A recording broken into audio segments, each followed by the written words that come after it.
Welcome to the Counselling Tutor Podcast, the must-listen-to podcast for students of counselling and psychotherapy. Here are your hosts, Rory Lees-Oakes and Ken Kelly. Hi, I'm Rory, and with me, as always, is Ken. So how are you today, Ken? Exceptionally well, and I'm glad to be here. Thank you so much for listening to the Counselling Tutor Podcast. This is episode 114. We have a spiffink, which is a word we use here in Warrington from time to time. A spiffink, meaning really good episode for you. Starting off with working with a hesitant client in the counselling room. So really good topic there. We're going to be then moving on to something that may even get your attention. Sex in the therapy room.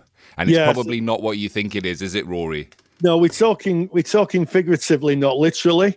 And I'm going to be talking about, working with clients who may be talking about the most intimate parts of their lives and how we have to consider that the world is very wide-ranging in that area and we need to be open-minded. Looking forward to that. And of course, we're ending episode 114 speaking about the use of academic journals. So starting us off, working with hesitant clients. Can you kind of give us a description of what we might see in a hesitant client so we can recognize and kind of define what we mean there? Well, it's interesting. In our Counselling Tutor Facebook group, where we have thousands of members, so if you want to know and you're not a member of our Counselling Tutor Facebook group, just type Counselling Tutor into Facebook. Remember, there's 2 L's in counselling. Type that in, and you'll find our group. It's a closed group, but if you knock on the door, we let you in, and there's thousands and thousands of students, qualified practitioners, there's some tutors in there, and also supervisors, all talking about the world of counselling and psychotherapy. On every Friday, I do something called a Counselling Tutor Takeaway, where I go live in the Facebook and answer questions that people may have, just talk about what's going on. And one of the questions that came up is, if you had a hesitant client who was disabled, how would you work with that? And what might come up? And one of the things, of course, if someone is a wheelchair user, they may be worried about practical things like getting to the room or using the toileting facilities. So sometimes when clients phone up and they're very hesitant, it might be at the first contact, I'm not sure, I'm disabled. It might be useful just to kind of gently explore what the issue is. And reassure them most organisations that offer counselling in placements should have facilities under the Equalities Act to support people with disabilities. But that's not the only kind of hesitancy we see, and that is sometimes people are just had a very bad experience the last time they've been in therapy, Ken. Yeah, and that's why I wanted to kind of define what we mean by hesitant. And hesitant is somebody who is maybe considering counselling, but they have a hesitation. They feel that there is a blockage. There's something that's maybe stopping them from engaging in therapy.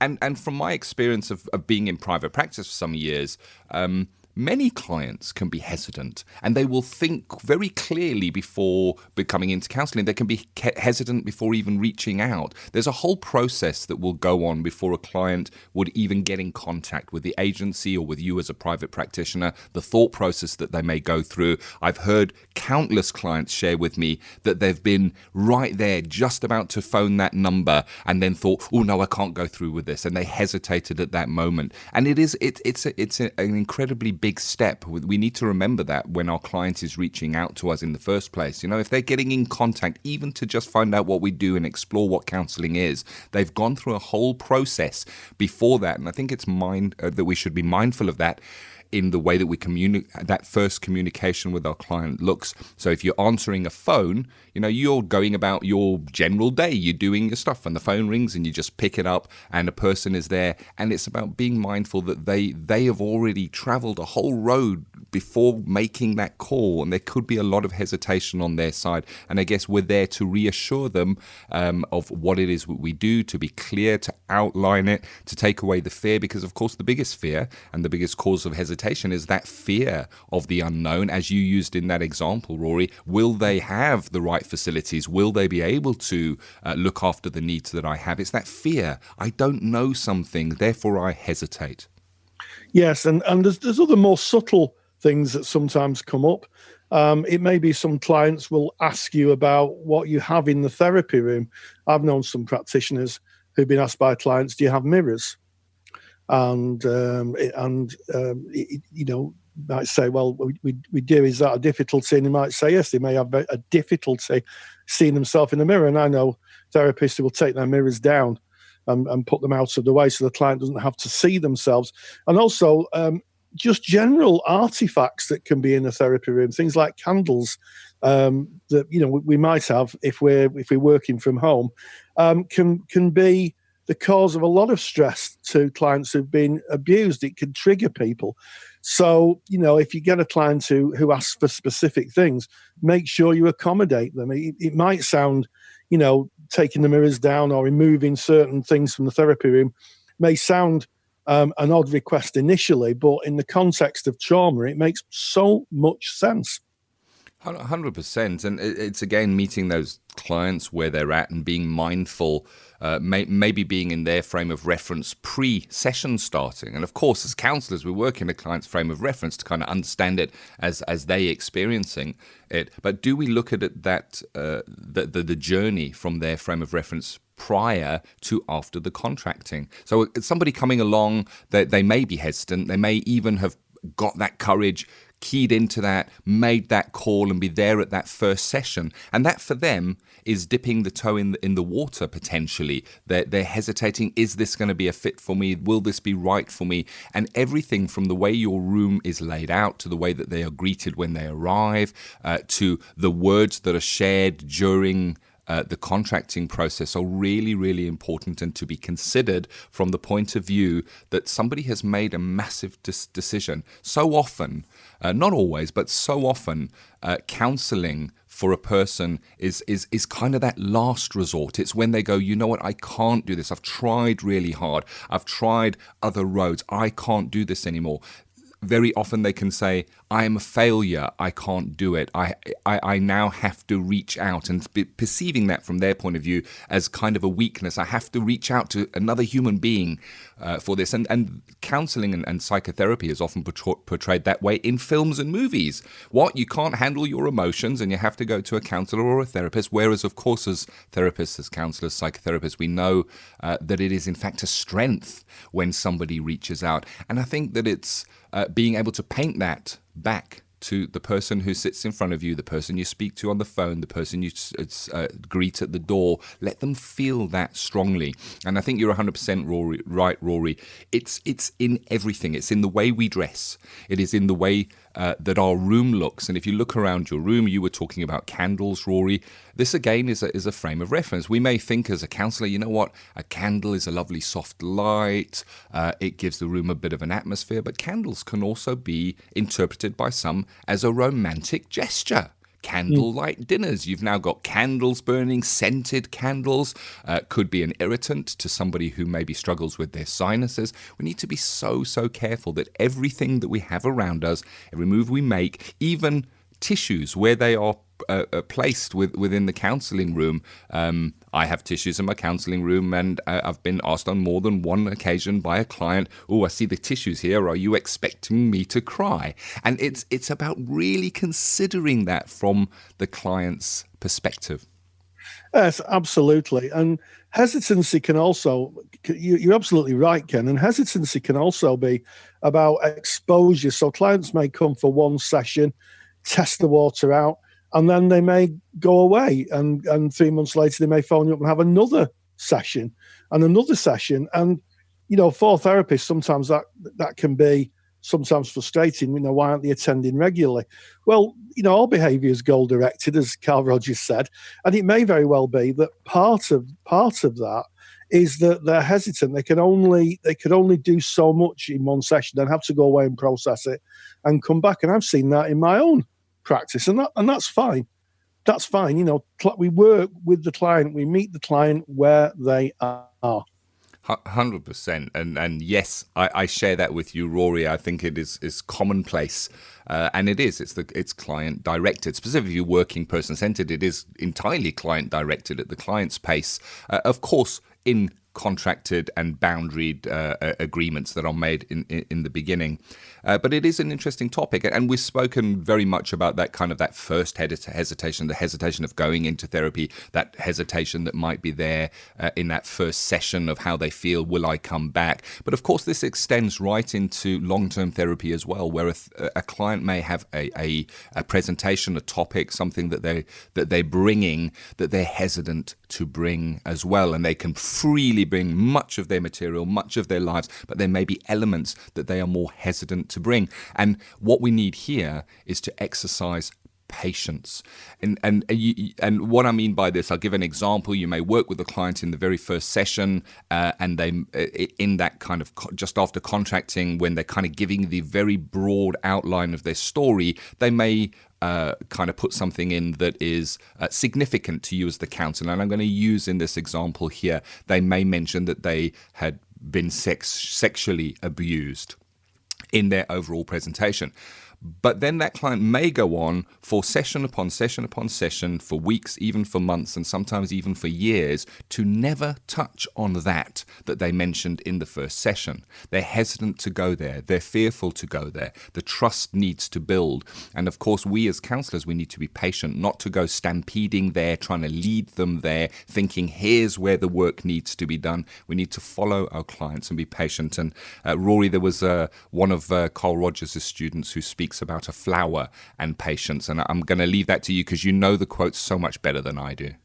Yes, it was Rogers. It was one of Rogers' students who became an academic and a huge voice in the person-centered world, John Schilling, and he talks about going up. I think he mentioned it was September to see the poppies opening in the field near where he lived. And he said that, he could force the leaves open and see the beauty inside, but he damaged the poppy. And he sat and he patiently waited for them to open. And you're absolutely right. It is about patience, and hesitancy, as we've explored in this, can come in many forms. It can be about, some practical things. It can be emotional things. It can be situational things. And, if we have hesitant clients, the key skill, I think, is curiosity. Being kind, being empathic, but being curious just to explore it. And I guess one final thing is that your clients may have had mixed experiences of previous therapy. Sometimes clients come and say, my last therapy, it didn't work. And that can be a mixture of a mismatch between therapist and client not ready really to be in a therapeutic situation. They're not really in a position to share what's going on for them, so that can be quite difficult. And it's also sometimes, sadly, we meet therapists that just aren't very good, and clients pick up on that and then don't come back. So, yeah, there's lots here, isn't there, of working with hesitant clients, but patience, I think, is the key virtue here. Like it. And that's what we do here on Counselling Tutor Podcast. We talk about the stuff that is less considered and sometimes that is not generally taught or discussed, including our next topic, which is an interesting one. This is Practice Matters. What is Practice Matters? Well, it's what happens in the practice room, because that's what matters, I guess. Look, it's all rhyming and going together, Rory. Oh, man, am I a poet today. and you don't know it, Ken. Yeah. So sex in the therapy room. What can we expect from Practice Matters, Rory? Well, it's really interesting. I was talking to a friend of mine the other day, and my friend said, if I wrote a book, no one would buy it because they wouldn't believe it. And I think it keys in to a very kind of pressing subject. A lot of our clients will talk about their intimate relationships, their sex lives. And sometimes you may very well hear things that are quite new to you, shall I say. And I'm going to be exploring how we as practitioners work in a very adult way when people are talking about very intimate parts of the life, and maybe what we have to learn, what CPD we may have to do to fully meet our clients where they are. That's Practice Matters after this very short message. Take the stress out of your counselling studies and get the support of Rory and I by joining us in the Counselling Study Resource. See how Counselling Study Resource can help you. Visit counsellingtutor.com. That's counsellingtutor.com. Sex in the therapy room. First and foremost, I want to give you a heads up. In this section, I do talk about sex and intimate relationships, and while there's nothing graphic or over descriptive, I do cover subjects with adult themes. Now, frankly, we need to talk about sex because our clients do. To be fully present with our clients, we need to be able to welcome all of them into the room, and that includes their sexual identities. So what are the common barriers that clients may face when discussing their sexual preferences? Well, the first is the therapist not understanding the client's sexual vocabulary. The sexual spectrum is very wide-ranging and can have its own particular vocabulary, which may cause confusion. If this happens, you can respectfully ask the client to clarify what they mean. However, clients tend to speak about their issues, not to teach the counsellor about their sexual preferences. So you may find yourself asking yourself the question, what training have you done in the areas of sexuality or sexual preferences? Sometimes training or just some CPD is really useful just to expand our knowledge of what really is an ever-expanding area. Therapist's own sexual experience can also be a bit of a barrier. A few years ago, one of my students asked me about a client's sexual practices, which is colloquially known as swinging. She was genuinely worried that the client was mentally unstable and she would never consider this type of activity herself. During the discussion, it became clear that my students had a very narrow view of other sexual preferences and found it highly embarrassing even to think of this practice.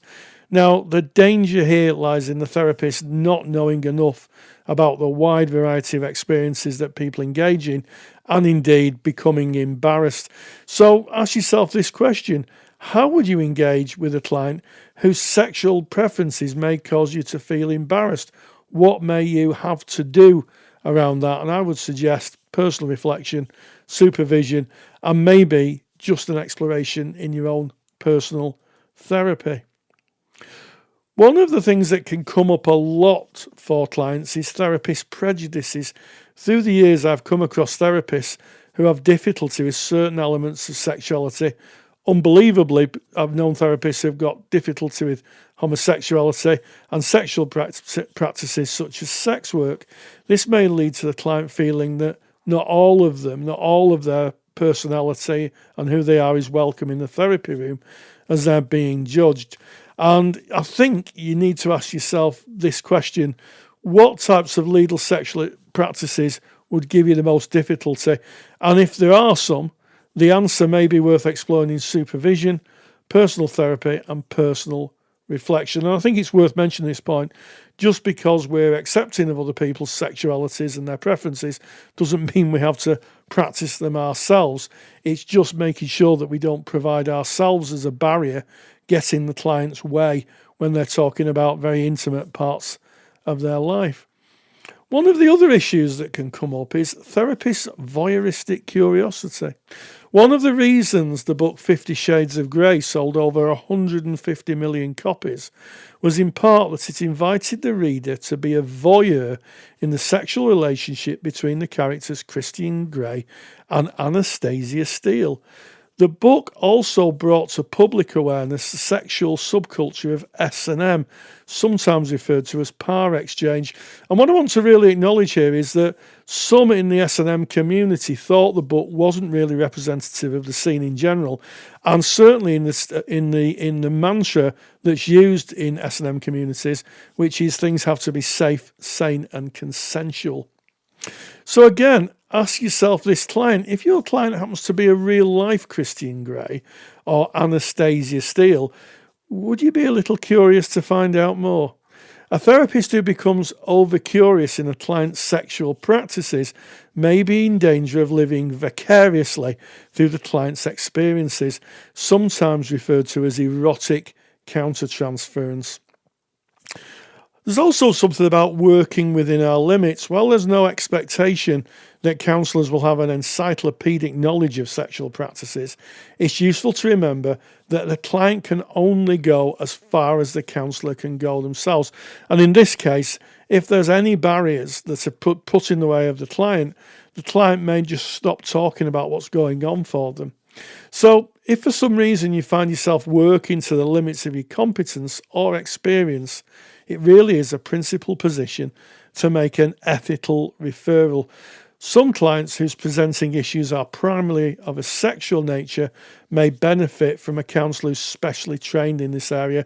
And again, fair warning, I'm going to put some links into the handout to CPD opportunities that people can browse on the internet. They're all professional bodies. There's nothing illegal about them or devious about them. They are organisations that offer training and awareness raising in the area around sexuality and sexual preferences. Thank you as always, Rory. Really, really interesting topic.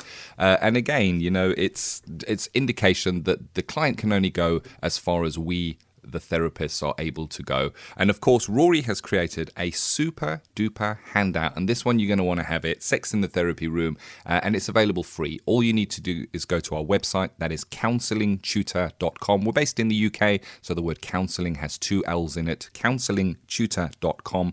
Click on the podcast tab, you'll find that at the top of the page, and make your way to episode 114. That's today's episode. All of the show notes of everything we've spoken about today are on that page, so you can get a good summary, including any external links that may be relevant to the topics that we are discussing. And you can download Rory's super handout, Sex in the Therapy Room, from right within that page. All you do is you put in your email address and we will send it to your inbox for you. And of course, if you are already a member of our paid for resources, which is called the Counselling Study Resource, well, we've already put that handout in your handouts vault. Just log in, it is there and it is waiting for you. So we are ending episode 114 by speaking about the use of academic journals. So can you explain to me, Rory, what is an academic journal? Well, yes. So we're all aware of Carl Rogers and the 6 necessary and sufficient conditions for therapeutic change. And that was published in the Journal of Consulting Psychology in the 1950s. It was 1956 or 1957 for publication. And an academic journal is where researchers and academics publish their research findings or the outline of their research findings. And in the world of counselling and psychotherapy, there's a huge amount of research being done all the time. The difficulty with academic journals is you have to pay for them. So if you're a member of the public, you type in a search, and you might have done this yourself. You type a search for something, and you find, I like that, and you click on it, and all of a sudden the website comes up and says academic journal. You get the first 5 lines, and then after that it says you have to pay. Now, if you're in a university, there are academic journals online. They subscribe to them, and Athens is a specialist website where they publish every academic journal on all courses. So if you have Athens at your university, you type it in, and then you just look at counselling and psychotherapy, and it drops down. But what do you do if you're curious and you're at an FE college maybe, or a private provider, and you want to find out a real detailed information about a topic that you're passionate about or researching? Well, the answer is actually no further than your local library, because you can access academic journals under something called the Access to Research initiative that the UK government put in a few years ago. And if you just Google in accesstoresearch.org.uk, we'll put that link into the show notes so that people can go to counsellingtutor.com when this is published, and you can just click on it and you can go from there. You'll find that you can actually access these things for free. So that's a really good tip. And certainly there are some things when you're researching that you might want deeper understanding of. So generally at level 4, you don't really need to access research journal articles. But if you're at university, or if you're just curious, if you're just thinking, I'd love to know more about that, you can access up-to-date research. And that's what academic journals do. I get lots dropping in my inbox all the time where people have researched something, and some of them can be really, really interesting, especially around modern ideas such as neuroscience. There's stuff coming out all the time. They are. I mean, and that's the thing. I mean, we've done some podcasts in the past, and we've got some resources on our website, counsellingtutor.com, about the importance of research and how it kind of drives what we do forward, how it informs us as practitioners. And there is that ethical obligation that we do our continuing professional development. That's reading, learning, and being keeping up to date with what is happening. And academic journals are a great way to do that. I have to say, they can be quite heavy reading. They are generally written in pretty academic language, thus the name, academic journal. Losing the name. But it is pure gold that is in there, because you're looking at researched work. You're not looking at somebody's opinion, somebody's thoughts, somebody's ideas. You're looking at well-researched work. So you're getting the information pure and from the source. So long may they continue. Yeah, and I think the other thing to consider is that a lot of people use textbooks, which is a great way of getting information. But, with great respect to anybody who writes a book, as soon as it's published, it is slowly, I guess, going out of date, because if it sits on the shelf for 4 or 5 years, then that's 4 or 5 years worth of information. Academic journals usually provide the most up-to-date information, so you can look at it and say, it's 2011, 2012, right up to literally the day it's published. So really, really useful. And I also think that if you've got a particular interest in a subject, I know as people come to the end of their level 4, people say, I'd like to do a bit more on child and adolescent therapy, or more on trauma, or I'm really interested in bereavement. Then, going to your local library and just having a quick look through the academic journals, you can find all sorts of interesting information. And here's the thing. If you start regularly looking at academic journals, when you go for any kind of a job or any kind of a placement, and you mention that you've been researching through journals, it gives the person who's interviewing you an impression that you're really serious. If you're spending your time in the library researching a certain topic around the placement or the job that you're getting, I think you'll find that people will take you seriously. And it's really interesting. If you go for a job at the college I used to work at, you will be asked, what research have you undertaken? Yeah. And that's happening a lot now in professional life. They want you to have the most up-to-date knowledge, and they'll ask that by saying, what research have you done? And I believe so they should as well. And Yeah. it just fosters that best practice in service of our clients, because that's why we are here, and that's what that is all about. And you're 100% right. I mean, if you leave in college and you think, hey, I want to do a specialist area, go and do some in-depth research. And you may find in doing the in-depth research that that's not the area that you thought it was, and it's not the area of interest. Or you may go, yes, that is for me. But if you do that in-depth research, turn to those academic journals, which you can. And of course, Rory's already mentioned, if you want to link to that resource, which is, just tell us the resource name again, Rory. It's called Access to Research. The clue's in the name. And all that will do really is tell you which library has the access to the portal. So they're usually the big towns, Manchester Library, if you go to London, or if you go to any major city centre, the libraries will be there. And it was a government initiative a few years ago to allow people to just, go into a library and get it. And of course, we forget, libraries were, when they were first promoted, I think it was in the 60s, were called a university on every street corner. Yeah, that's what they were called in the UK, a university on every street corner.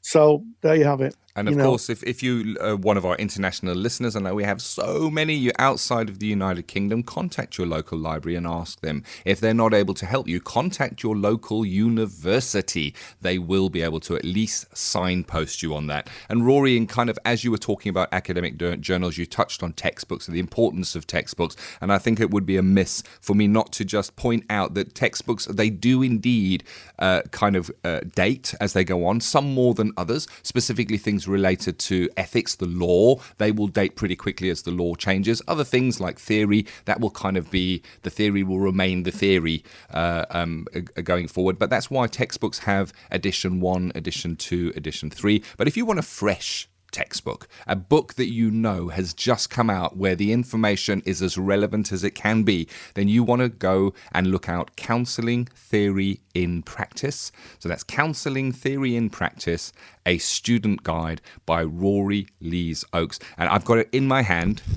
That's the noise of me flipping through this book. It is absolutely fantastic. You're looking at over 200 pages, packed with taking theory, putting it into easy to understand language and explaining how that is applied in practice. Pretty much what we do here on the Counselling Tutor Podcast, to be honest. And Rory wrote this book based on questions that have been asked over the years from students, from you, our listening audience. And if you want to get yourself a copy of that, it is available on Amazon right now. And if you want to know more details about that, then I suggest that you go and listen to our last podcast, episode 113, because I actually had the privilege of interviewing Rory and having a chat about the book in more depth. But there it is, Rory, episode 114.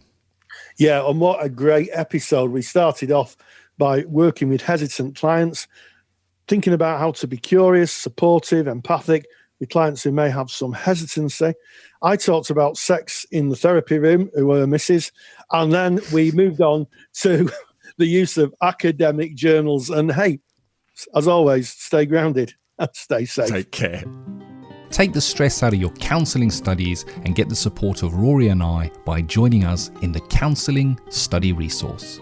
Counselling Study Resource, or CSR for short, is the world's most comprehensive assignment guidance and study support resource for students just like you of counselling and psychotherapy. See how Counselling Study Resource can help you. Visit counsellingtutor.com. That's counsellingtutor.com. Thank you for listening to the Counselling Tutor Podcast. Find the show notes for this episode on our website at www.counsellingtutor.com.